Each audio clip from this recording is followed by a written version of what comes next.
Boa noite, irmãos. Graça e paz, amém? Sei que alguns vieram hoje só para comer um churrasco, mas até que chegue o churrasco, nós temos alguns minutos para compartilhar a palavra de Deus. Se você não veio por causa do churrasco, você a ficar um pouquinho mais depois do culto e também compartilhar de tempo, papo e de um churrasco com certeza abençoado. Nós temos como igreja todo mês de julho uma cantinas especiais e hoje é o dia do churrasco do Miguel, que está lá atrás parando.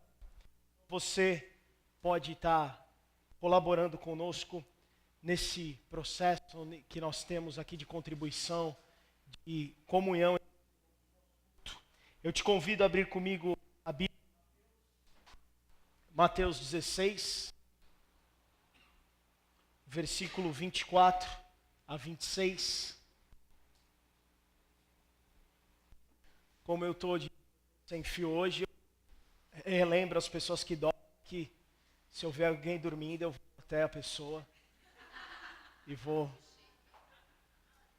Mateus 16, versículo 24 a 26. Então Jesus disse aos seus discípulos: se alguém quiser acompanhar-me, negue-se a si mesmo, tome a sua cruz e siga-me. Pois quem quiser salvar a sua vida, a perderá. Mas quem perder a vida por minha causa, a encontrará. Pois que adiantará ao homem ganhar o mundo inteiro e perder a sua alma?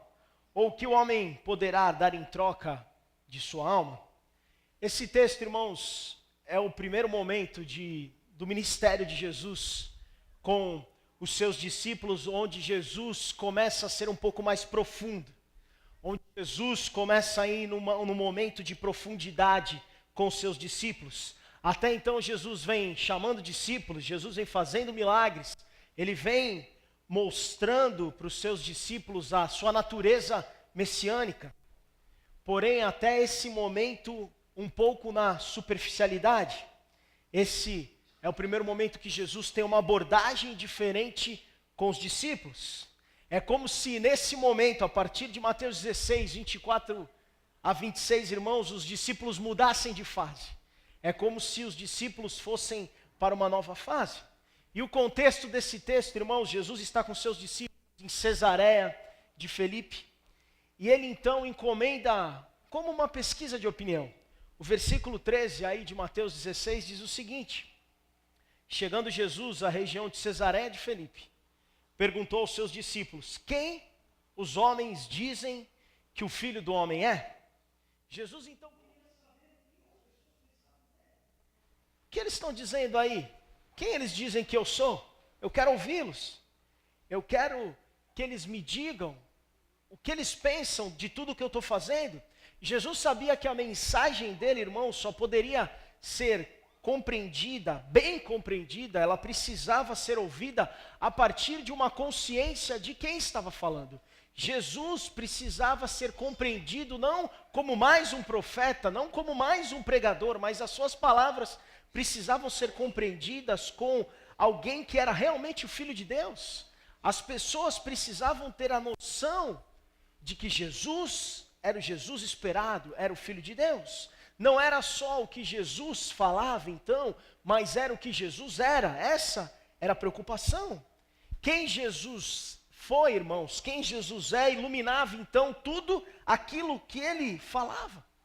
Tudo aquilo que ele falava tinha um sentido diferente quando as pessoas olhavam Jesus como o Filho de Deus. A pergunta de Jesus então nesse versículo é: quem sou eu? Quem eles dizem que eu sou?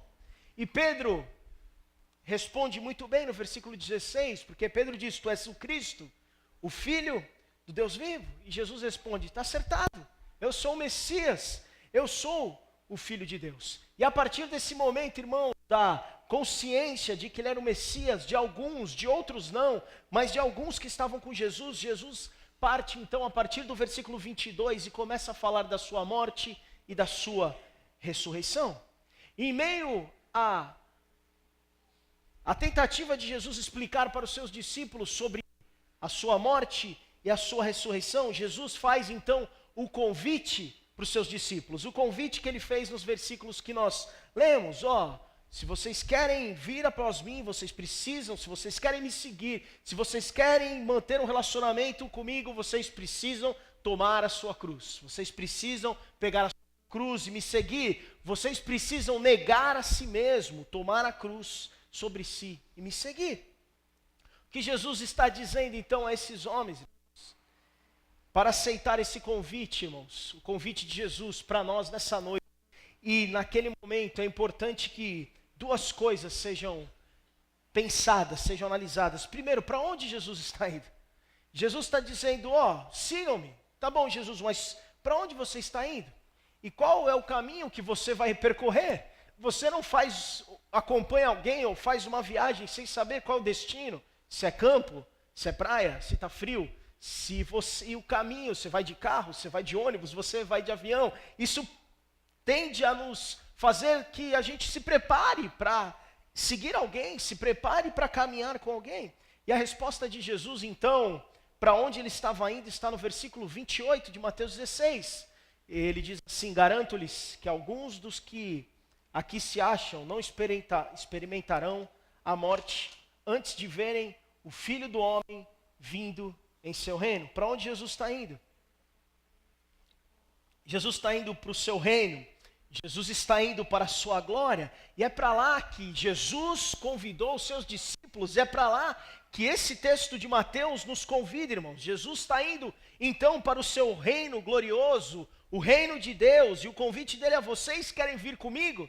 Negue-se a si mesmo, negue-se a si mesmo, tome a sua cruz e siga-me. Vocês querem vir para cá, vocês querem me acompanhar, então vamos mergulhar juntos nesse mar, vamos deixar o medo de lado, vamos abandonar a nossa vida e viver uma vida para Deus. Entendemos agora para onde Jesus está indo, agora a preocupação de como ele vai fazer isso, qual o caminho, também precisa ecoar nas nossas mentes. Como Jesus vai para esse reino glorioso? Jesus, entendemos que precisamos ir para o teu reino, mas como fazemos isso?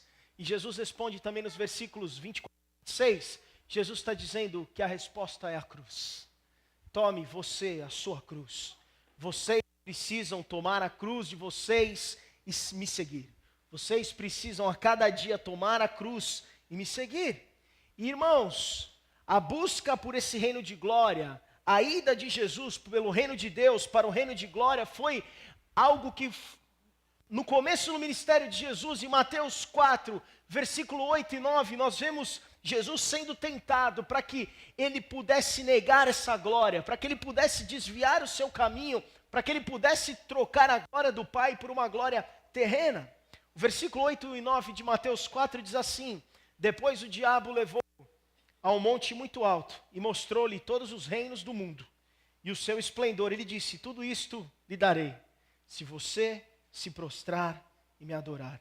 Irmãos, o diabo tentou desviar a atenção de Jesus. O diabo tentou propor algo diferente para Jesus, mas só existe um caminho para que nós possamos alcançar o reino. Só existe um caminho para que o reino de glória que pertence ao Pai possa fazer parte das nossas vidas. E esse caminho é a cruz.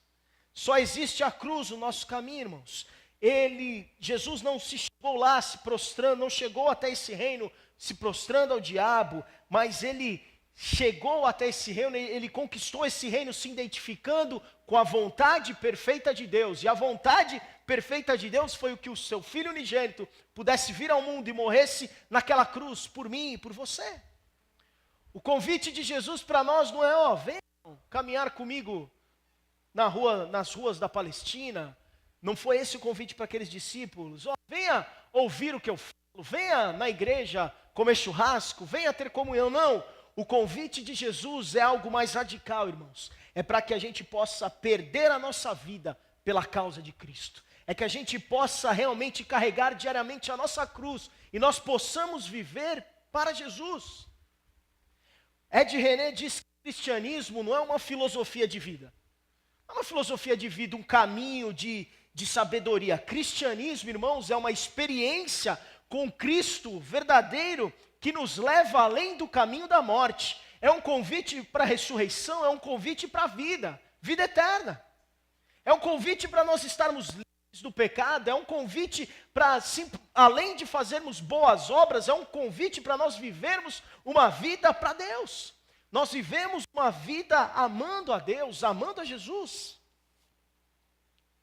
E é interessante, irmãos, que Jesus está dizendo, em contrapartida, quando vocês perderem a vida de vocês, quando vocês abandonarem mão da vida de vocês, é aí que vocês vão ganhar. E aí, irmãos, talvez por isso Jesus tenha causado tanto impacto, porque como assim? Como eu vou perder, eu vou deixar a minha vida? O que então Jesus é ganhar a vida? C.S. Lewis diz que Deus não quer homens bons, Ele quer homens novos. E um dos livros mais famosos de C.S. Lewis, que diz, o título é Cristianismo Puro e Simples, ele conta a história falando sobre essa transformação do homem, ele conta essa história e ele usa o exemplo de bonequinhos de chumbo. Ele diz que os homens novos de Deus são semelhantes a um ateliê, onde um sábio e talentoso artesão faz bonequinhos de chumbo. Você já deve ter visto bonequinhos de chumbo.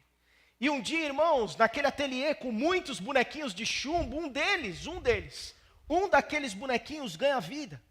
E ele sai do ateliê e começa a tocar todos os outros bonequinhos de chumbo e diz, vem comigo, eu te dou vida. Vem comigo, eu vou te dar vida. E essa, irmãos, vida citada nesse exemplo de C.S. Lewis, é a vida que a Bíblia chama para nós como se fosse a vida eterna, o que os gregos chamavam de vida zoe, em contrapartida com a nossa vida física, que é bios, nossa vida biológica, a vida que ganhamos através do sacrifício de Jesus, é essa vida zoe, é a vida eterna. E por que eu e você precisamos dessa vida? Porque aqueles discípulos precisavam nessa vida, irmãos. O que está intrínseco nesse convite de Jesus? Se nós voltarmos um pouquinho lá para o passado, voltarmos a Gênesis. Deus disse para Adão, Deus cria Adão para ter comunhão com ele. Diferente de todos os outros animais, irmãos, toda a criação perfeita que Deus tinha feito, Deus, lá no final da sua criação, fala, gostaria de ter comunhão com alguém. Deus cria Adão. Adão começa então a ter comunhão com Deus junto com a sua companheira. E Deus diz para Adão, o dia que você comer da árvore do bem e do mal, você vai morrer. E nós sabemos e conhecemos a história, Adão e Eva comem do fruto. E eles então encontram essa morte. E eles são expulsos daquele paraíso, e a partir daí o pecado entra ao mundo, e a partir daí, irmãos, nós sabemos durante toda a história da Bíblia, todas as coisas que aconteceram. O primeiro problema aconteceu com Adão lá no Jardim do Éden, e Jesus então, irmãos, vem ao mundo, muitos anos depois, há 2000 anos atrás, e Jesus então é o segundo Adão. Por causa disso, irmãos, nós todos compartilhamos algo, uma descendência com Adão. Nós temos em nossa humanidade uma ligação com Adão, e por causa disso uma ligação com o pecado. A morte entra no mundo através de Adão, e por causa disso todos nós recebemos esse pecado, recebemos através de Adão morte, porque somos filhos de Adão. A vida que temos é uma vida bios, irmãos, é uma vida que se degenera, é uma vida que é corruptível. Vida biológica essa, Paulo diz em uma das suas cartas que o homem se corrompe dia após dia. É a decadência desse homem que faz Paulo gritar na sua carta a Romanos 7:24, miserável homem que sou. Quem me libertará do corpo sujeito a essa morte?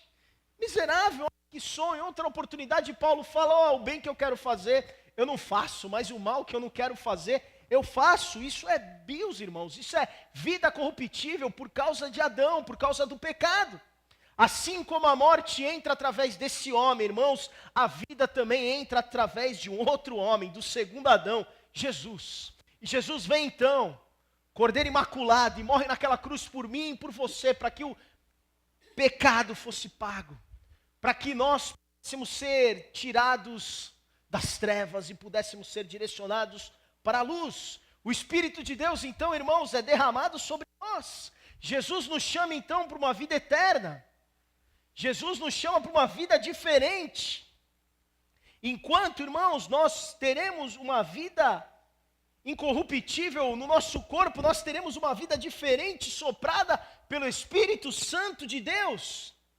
Agora, irmãos, quando nós esquecemos dessa vida soprada pelo Espírito Santo, essa vida comprada pelo alto preço por Jesus lá naquela cruz, irmãos, quando nós nos afastamos de Deus, nós voltamos a ser como é feito o homem é feito de barro, o homem é feito de terra. Nós usamos uma expressão nessa noite chamada terrosos. É como se nós voltássemos a ser feitos da terra, sermos terrosos. Ficamos limitados à nossa vida biológica, praticamos as obras da carne. Paulo cita elas em Gálatas 5, imoralidade sexual, impureza, libertinagem, idolatria, feitiçaria, ódio, discórdia, ciúme, ira, egoísmo, dissensões, facções, inveja, embriaguez, orgias e coisas semelhantes. Afastados de Deus, nós voltamos ao pó. Nós somos simplesmente instinto, irmãos. Nós somos carne, nós somos apetite. Se eu quiser gritar, eu grito. Se eu quiser brigar, eu brigo. Se eu tiver com sono, eu durmo. Se o pudim olhar para mim, eu olhar para o pudim, eu vou e caio em cima do pudim. É o que faz um marido, irmãos, depois de 30 anos casado, dizer para sua mulher: eu não te amo mais. Deixar os filhos de lado, é o que faz as pessoas roubarem para comprar um carro novo, roubarem para ter uma vida de ostentação. Esse é o homem terroso, esse é o homem feito de terra, irmãos. Esse é o bios tomando conta de nós, ira, vingança. É o que faz muitas vezes as pessoas puxarem o tapete dos outros, é serem maldosos, competitivos. Mas o que torna, irmãos, a nossa vida diferente é a cruz de Cristo. Isso torna tudo diferente. Quem toma a sua cruz e segue a Cristo é diferente. E esse é o convite que Jesus fez para os seus discípulos. E esse é o convite que Jesus faz para nós nessa noite. Toma a cruz. Toma a cruz. Jesus disse que daria vida, que derramaria sobre nós o Espírito Santo, o fôlego de vida. Nós vamos então, irmãos, ser mais que terra, ser mais que carne. Nós vamos descobrir, irmãos, que, como Jesus disse na sua tentação, não só de pão vive o homem. Existe algo além disso, irmãos, algo além disso. O terroso que é carne vive do pão, mas Jesus nos oferece uma outra vida, irmãos. Jesus nos oferece uma outra vida soprada pelo Espírito de Deus, que são homens que vivem por toda a palavra que sai da boca de Deus. É outra vida. De amor, vida de paz, vida de alegria, de mansidão, de fidelidade, de domínio próprio. É o fruto do Espírito sendo refletido nas nossas vidas. Ser cristão, irmãos, pregar, falar de Jesus, falar do legado de Jesus, do ministério de Jesus, não é uma mensagem que vai civilizar o mundo. Não é. As palavras de Jesus podem civilizar o mundo? Podem. Mas nós estamos pregando e convocando pessoas para um novo nascimento. Nós estamos convocando pessoas para viver a vida espiritual que Deus tem para nos dar. Viver no reino glorioso de Deus. É isso que Jesus está nos dizendo. Não é mais a vida que recebemos de Adão, irmãos, lá através do pecado, mas é a vida que recebemos de Cristo. É a vida que recebemos no Filho de Deus. E essa vida, irmãos, não começa muitas vezes como pensamos depois da morte, depois que nós fomos para o céu, mas essa vida começa agora, quando ouvimos o chamado e dizemos: eu vou também, eu vou carregar essa cruz, eu vou contigo, Jesus, nessa morte, eu vou para a cruz, eu ouvi o chamado, eu vou negar a si mesmo, eu vou negar a minha vida, eu vou perder a minha vida. Paulo em Gálatas 2:20 diz o seguinte: fui crucificado com Cristo. Assim, já não sou eu quem vive, mas Cristo vive em mim. A vida que agora vivo no corpo, vivo-a pela fé no Filho de Deus, que me amou e se entregou por mim. Nós fomos chamados para essa vida, irmãos. Vida eterna, vida da ressurreição.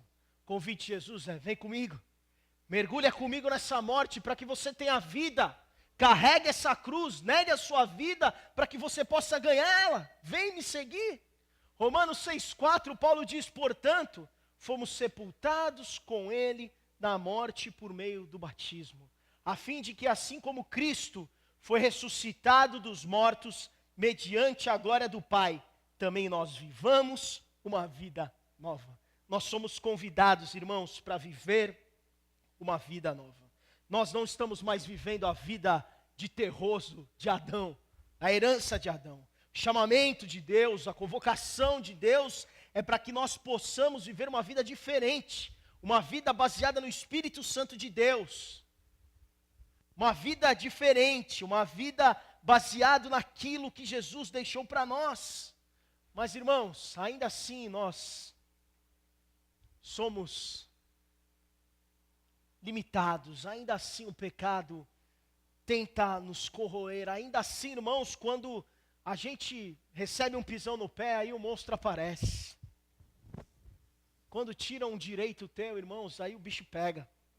Na hora que a vida bate forte, irmãos, e nós sabemos que a vida bate forte, se a vida não está batendo forte na tua porta aí, você pode conversar com alguém, você vai ver que a vida bate forte na vida, a vida bate forte na porta dos outros. E é por isso que o pastor Silas falava, cristianismo é sofrer. Se você não sofre com o seu problema, você sofre com o problema dos outros. E essas pessoas que são carne, que são terrosas, que não entendem a vida de Deus, são aquelas que no momento que dizem Abacuque 3, 17, 18, ó, quando a figueira não está florescendo, quando não tem uva na videira, quando está faltando, essas pessoas que gritam com Deus, que não têm o entendimento de dizer, ó, ainda assim, não importa o que está acontecendo.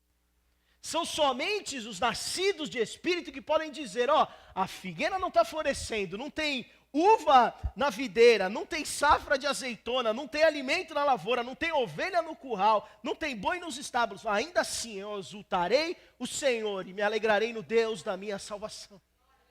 É somente gente, irmãos, que recebe o sopro do Espírito, que consegue perdoar, que consegue amar, que consegue aceitar e sem esperar nada em troca, irmãos. É somente gente cheia do Espírito que vai entender que amar o Paulo, que amar o André, que amar as pessoas que estão aqui é fácil, mas é difícil, sabe o quê? Amar o bandido.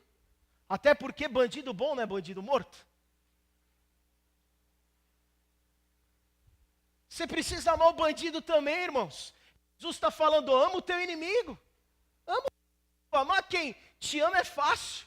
Ama quem não gosta de você. Ama quem pisa no teu pé, irmãos. E é somente gente que vive essa vida, irmãos, gerada, soprada pelo Espírito, que pode ter uma atitude diferente, que pode viver uma vida diferente. Irmãos, quando nós falamos que nós amamos a Jesus, que nossa prioridade é Jesus, e se eu perguntar, quantos amam Jesus? Você vai pular na sua cadeira aí, irmãos. Na verdade, irmãos, quando nós falamos isso, nós precisamos olhar para a cruz.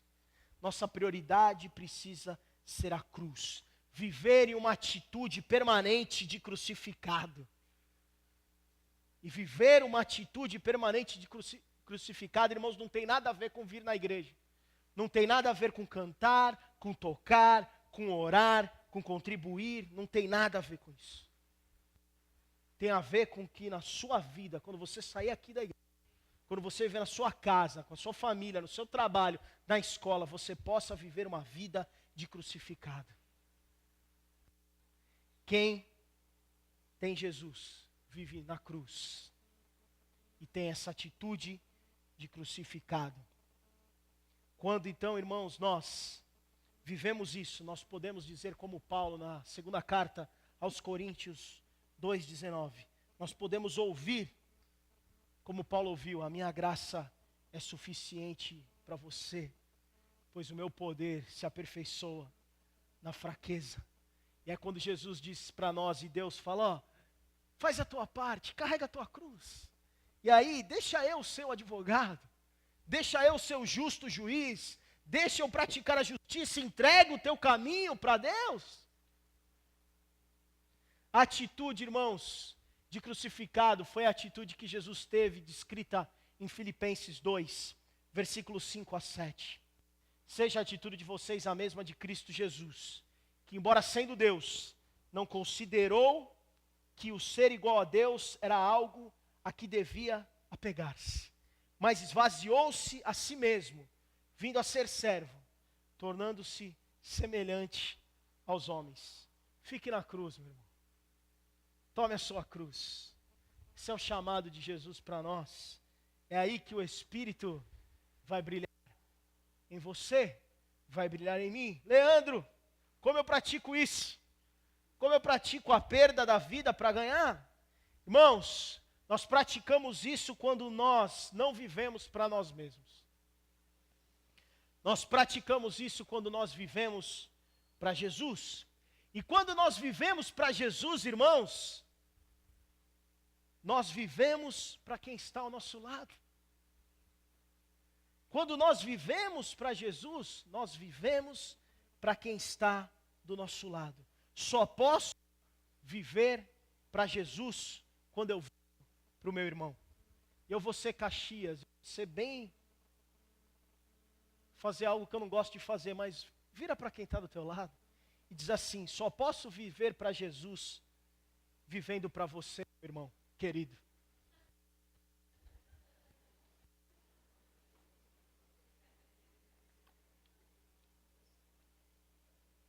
Só podemos viver para Jesus, irmãos, quando nós vivemos para as pessoas que estão ao nosso lado. Aí eu venho orar com você, aí eu venho cantar com você, a Luciene falou sobre isso. Eu venho porque você vai estar aqui, eu venho para servir com você, eu posso caminhar com você. Amar Jesus, irmãos, o Filho de Deus é fácil. Nós cantamos, nós falamos isso, amar Jesus é fácil. Até porque Ele nos amou primeiro, Ele morreu por nós. Agora é difícil amar o São Paulino que está do teu lado, o Santista que está do teu lado, que pisa no teu pé, que dá uma paulistinha quando está jogando futebol contigo, que não gosta da mesma coisa que você gosta, que tem uma opinião diferente de você. Irmãos, quantas vezes ao longo do nosso dia nós somos desafiados a sair da cruz, nós somos desafiados a esquecer a cruz de Cristo, irmãos, e é durante o dia, durante a nossa caminhada, que o Espírito Santo vai dizer para nós: Leandro, esse é mais um momento que você precisa decidir entre Jesus ou o seu caminho, a sua estratégia, o seu projeto, seu propósito, a sua vida, aquilo que você acha, aquilo que muitas vezes é mais conveniente. A cada momento nós somos desafiados a isso, irmãos. E a pergunta para nós nessa noite nós estamos escolhendo a cruz? Ou nós aceitamos o desafio de escolher a cruz? Nós queremos participar desse reino glorioso, irmãos, então nós precisamos negar a nós mesmos. Ir para a morte, aí nós teremos vida. E aí nós vamos experimentar, irmãos, a glória do reino do Pai. Ainda em vida, irmãos. Nós podemos experimentar isso já, irmãos. Marcos 10, 29 e 30, Jesus diz assim, eu digo uma coisa para vocês: ninguém que tenha deixado pai, casa, irmãos, irmãs, mãe, campos, por causa de mim ou do evangelho, que seja, deixará de receber 100 vezes mais, já no tempo presente. Nós podemos viver isso agora, irmãos. Nós não precisamos esperar, nós podemos viver esse amor, essa comunhão, nós podemos viver essas atitudes agora, irmãos. Não espere ter o seu corpo transformado na glória para ser diferente. Viva a cruz agora. É o convite de Jesus. E o amor de Cristo é que deveria nos constranger a aceitar esse convite, irmãos. Porque Ele nos amou primeiro, porque Ele morreu por nós. E entendemos isso e seguimos, então eu aceito o convite, Jesus. Eu aceito o desafio, eu aceito, vou tomar a cruz. É difícil, é muito difícil. Eu tenho que deixar os meus sonhos, os meus projetos, os meus propósitos, muitas vezes. Tenho que deixar o que eu acho, o meu orgulho. Carregar a cruz, diariamente.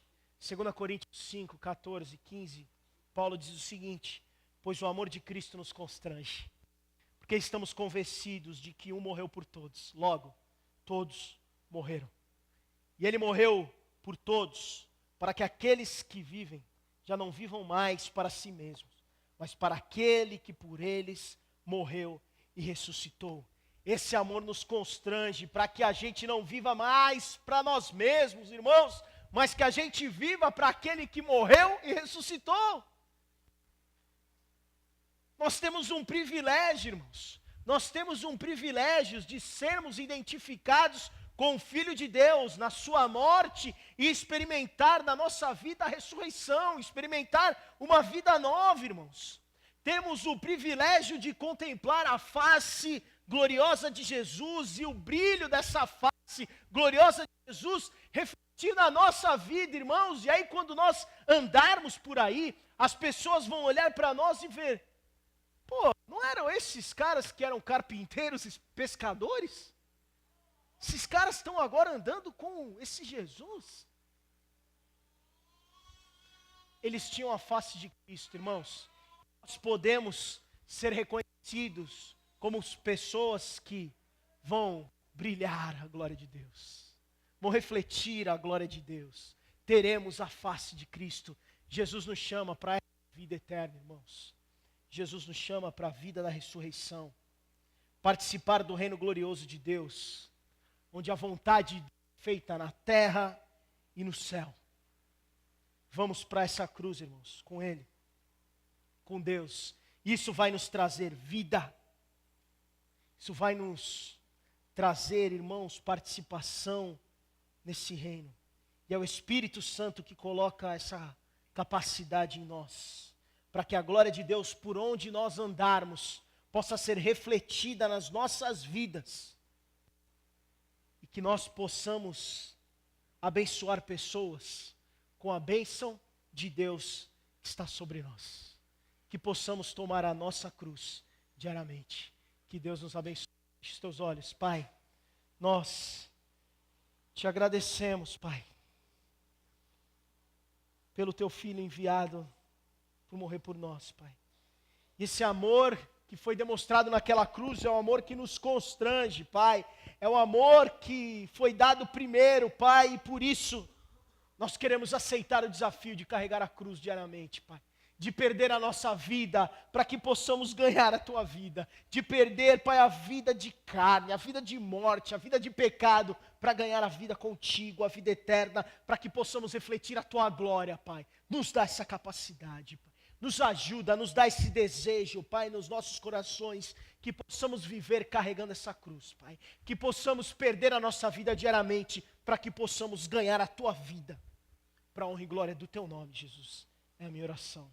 Amém. Deus te abençoe, querido.